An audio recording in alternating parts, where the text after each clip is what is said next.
John Krull here with Tech Reformers. Today we have Brian Cloutier from Security Studio to show the S2 risk assessment platform. It helps to simplify finding out what risks we have, what we need to do about those risks, and how we're going to go forward with a plan for addressing them that fits our limited availability. In a lot of cases, also our limited budget. One of the things the Security Studio platform helps you to do is answer the question, where should I spend my next information security dollar? So here you can see on the dashboard that we have right away a score. This is the S2 score. Now the S2 score follows the US credit model or US credit score model. It is 300 to 850. That's the range. And the reason what I like about that, Ryan, is it's something superintendents could understand when you go to them with what your score is and where you're trying to get to. Exactly. We purposely chose that score because it was easily understood by most people. And, for those of us that haven't used credit, we obviously know the higher the number, the better. And it really, what it tells the bank, if you will, in the credit score is that you are a lower risk. So we thought it was a great model to just kind of copy paste over to this crazy information security world. So a couple things to point out is there's the score, and then there is this thing that says self-assessed. So what this means is that the answers that have been provided by the school district filling it out, but that this has not yet been validated by an outside third-party security company. Information security risk is a continuous journey. So just like in school today, we're always looking for ways to improve upon our curriculum and our learning plans. We're in a continuous improvement kind of mindset. The same is true when we're talking about information security risk. It's a continuous improvement. And one thing with this I want to point out, I think you'll talk about it in a bit, Ryan, is even with the self-assessment, you don't just simply say yes or no. There's an opportunity to put evidence to show that you have this policy, for example. And then if you do say no, it does give you something to work on. Exactly. So here on the dashboard, just real brief, and then we'll get into the meat and potatoes of this. But what we look at are 4 key areas. We look at administrative controls. These are going to be things like the security policies. So this is a little bit different from a school board policy, but these are specific sets of rules that tell you, how to do certain things. Administrative controls I like to think of as the people part of security. So these are the instructions, the rules, the guidelines, the kind of the written approved instructions, if you will, for how we're going to do what we're going to do. So that's what we look at in administrative controls. And then physical is exactly like what it sounds like. It is physical security. So we look at things like door locks and window locks and surveillance cameras and lighting in the parking lot. Have you done enough to make sure that somebody can't just walk off with the server, right? A firewall is only as good as your ability to keep it physically safe. If somebody can just walk in and steal the server, doesn't matter how good the firewall is. So that's what we're looking at there.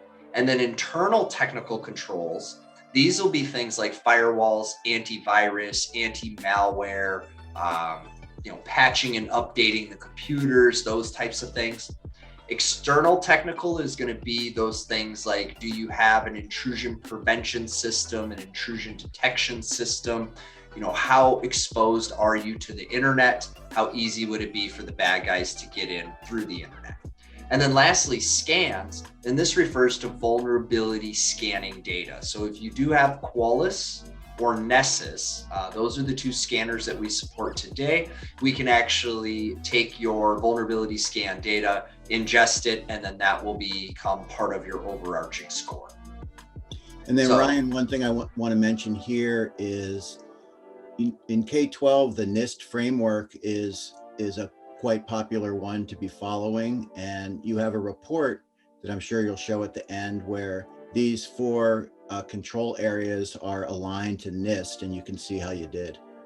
Yep, absolutely. So everything that we do in the platform is derived from and mapped back to the most common industry frameworks, the NIST cybersecurity framework being one of them.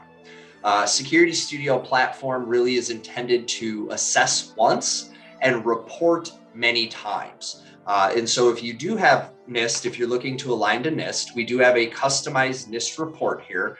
And I'll just pop that up so you guys can see that example real quick. So we have the NIST Cybersecurity Framework Report. Very simple, clean, a little bit about what is the score and how do we, tabulate in the ranges and things like that. A little bit of instruction on how to use the report. And then right away, you can see here's how you've scored against the respective NIST areas. So identify, protect, detect, respond, and recover. And then that goes down a little bit more in detail. Here's a nice heat map to see. Now, if I look at this right away, I can identify where I need to spend more time. I have a red. Red means I'm at very high risk.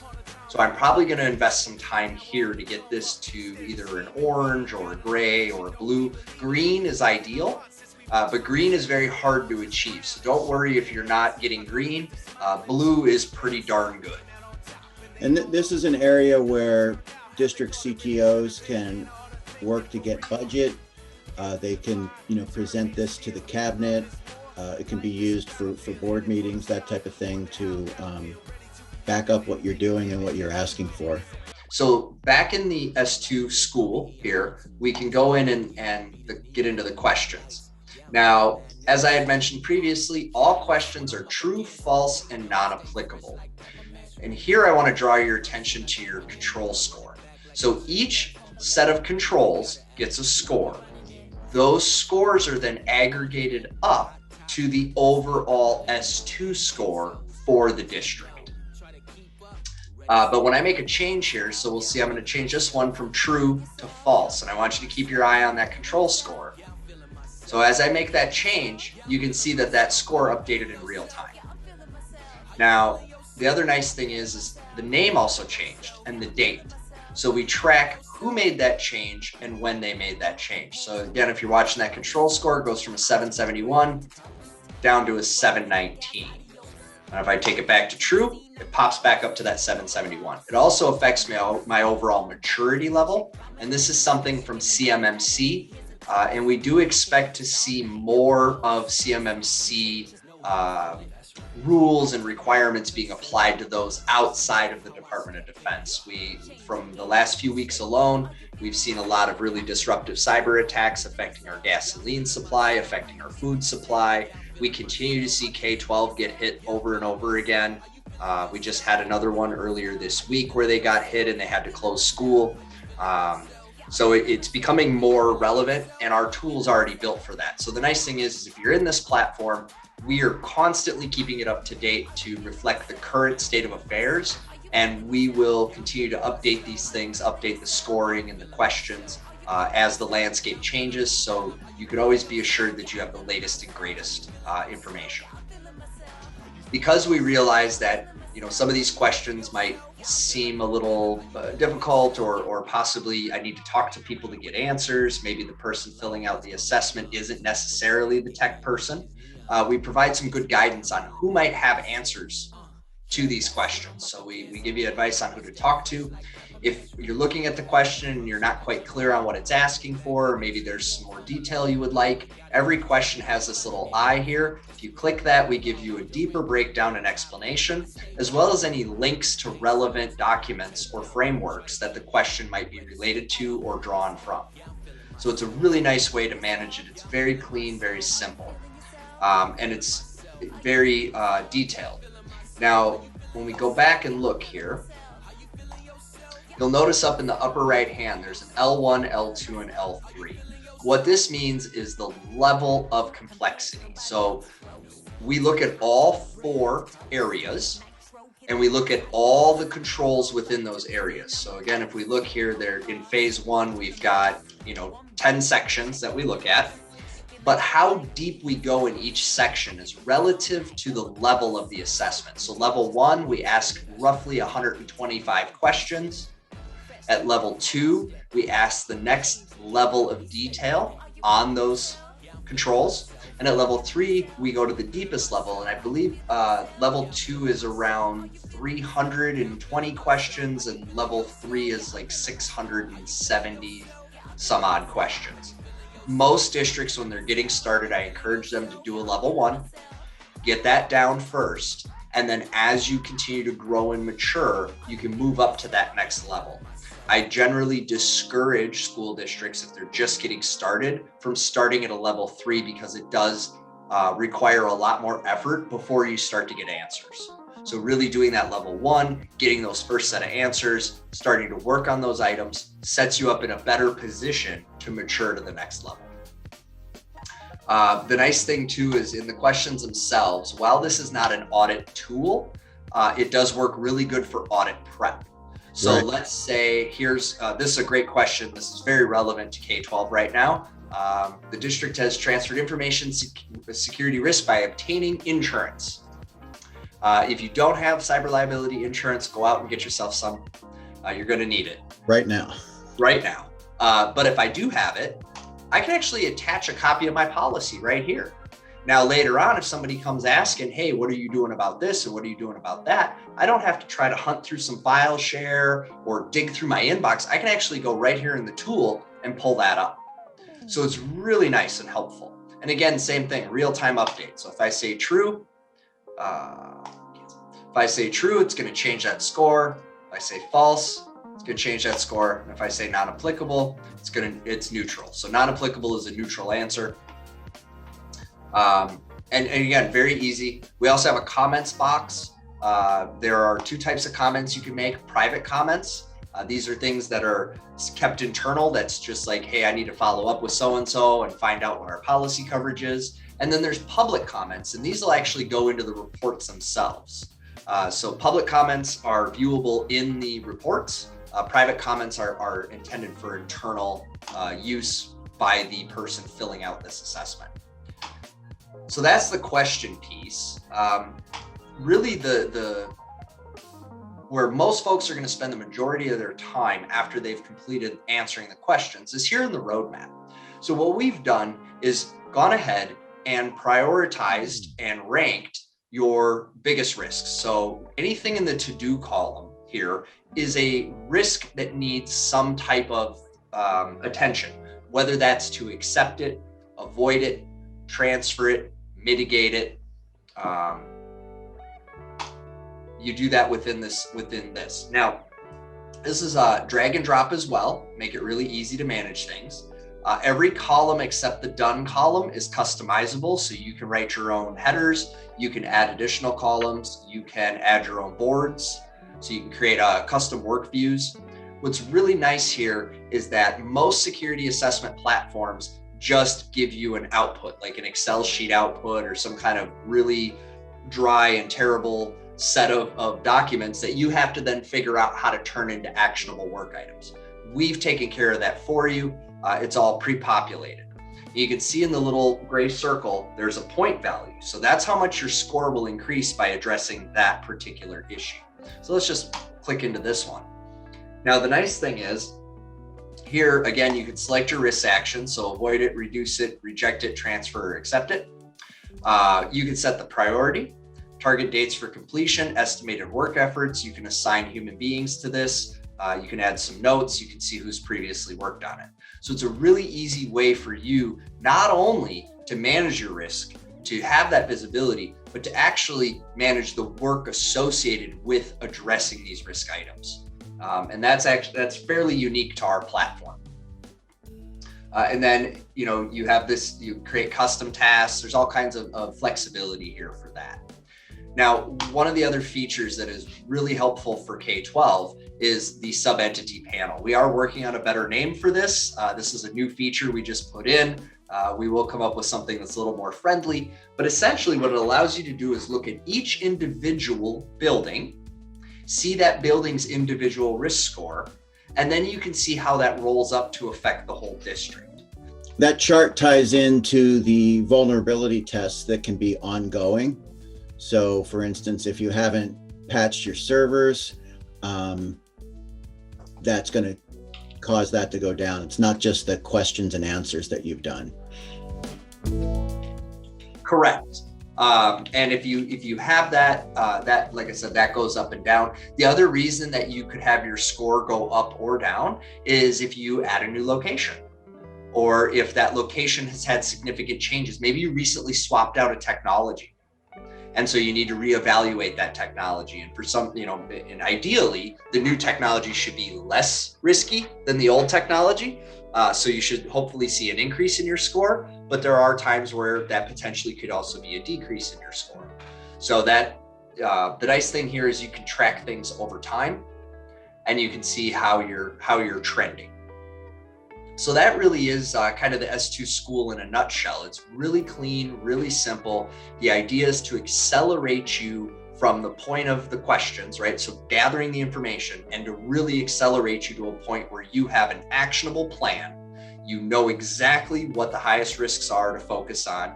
You have a rough idea of the effort to deal with those risks, and a roadmap that you can stand behind. The other nice thing is that you have really clean reporting that helps you to articulate in a non-technical fashion to your leadership, whether that's to the principal, the superintendent, the school board, or even the community at large. One of the nice things is if mom and dad come saying, hey, tell me what you're doing. What are you doing? You can hand them an executive summary. Hey, we're doing this, and we're working on going from orange to green. We'd really appreciate if you support that bond initiative so we can get to green faster. So it helps you to facilitate conversations about information security with non-technical people. I like how it's a living document. So it's not like receiving a one-time report and then, maybe you'll do one next year and see how you did. But this would be something that you could just know where you're at, know what your risk is, get working on it, and track that as you're improving it. Exactly. And it's a nice thing to do. And if I was to look into my crystal ball, I suspect that becomes the new minimum standard of due care and due diligence before next year, that you have to show a continual progress towards the goal. I think the days of one and done, and I'll do it again next year, I really think those days are behind us. We know that's what Colonial Pipeline did. We know that's what JBS did. We know there's a lot of folks out there who did that one and done and still wound up suffering ransomware or some other catastrophic event. So I definitely feel like the trend is moving towards a continuous management and monitoring, and our platform is already built to help you with that. And I think K-12 can really relate to that because, for instance, your state testing, once a year SBAC, when we get back to doing that, that's that one-time assessment. But really, educators understand that you need to be doing ongoing assessments and continuous improvement in order to do well in that summative test. So think of the audit as the summative test, and then think of this tool as your ongoing assessment to track your continuous improvement. Is that a good way to put it? That's a great way to put it. That is, it's spot on. I mean, it is exactly like that. This is one of those things where, it's like I said before, it's a continuous journey. It's a continuous improvement thing. And so we have to, work on this every day. And again, the goal isn't to make every K-12 educator, tech leader, a, hardcore security expert. That is definitely not the goal. The goal is to give you enough of the right things that, while you have other things that you need to balance this against, right? You can't just drop everything and just do security 24/7. Nobody has the resources for that. This allows you to do a little bit and then refocus. Maybe you got to get them ready for, fall testing or something like that. And then you can pick up where you left off. So the nice thing is the way the system's built, you can log in, you can log out, you can make whatever progress you can. And then just check back on it. So it's a really nice way to just have that central way to manage this. And if anybody asks, hey, where are we at? You can just quickly log in, generate a report, and show them exactly where we're at. What are the next things on the schedule, and when do we think they'll be done? Well, thanks, Ryan. That was a thorough explanation. Like I said in the beginning, I'm really excited about this platform in that it is a living tool. It's not that one-time audit, but an ongoing risk assessment. for districts to improve. With that, Ryan, thank you so much for your time. Like I said in the beginning as well, having you from S3 Studio explain in depth these tools, I think was great. Really appreciate it. Thank you. I appreciate you having me on today, John.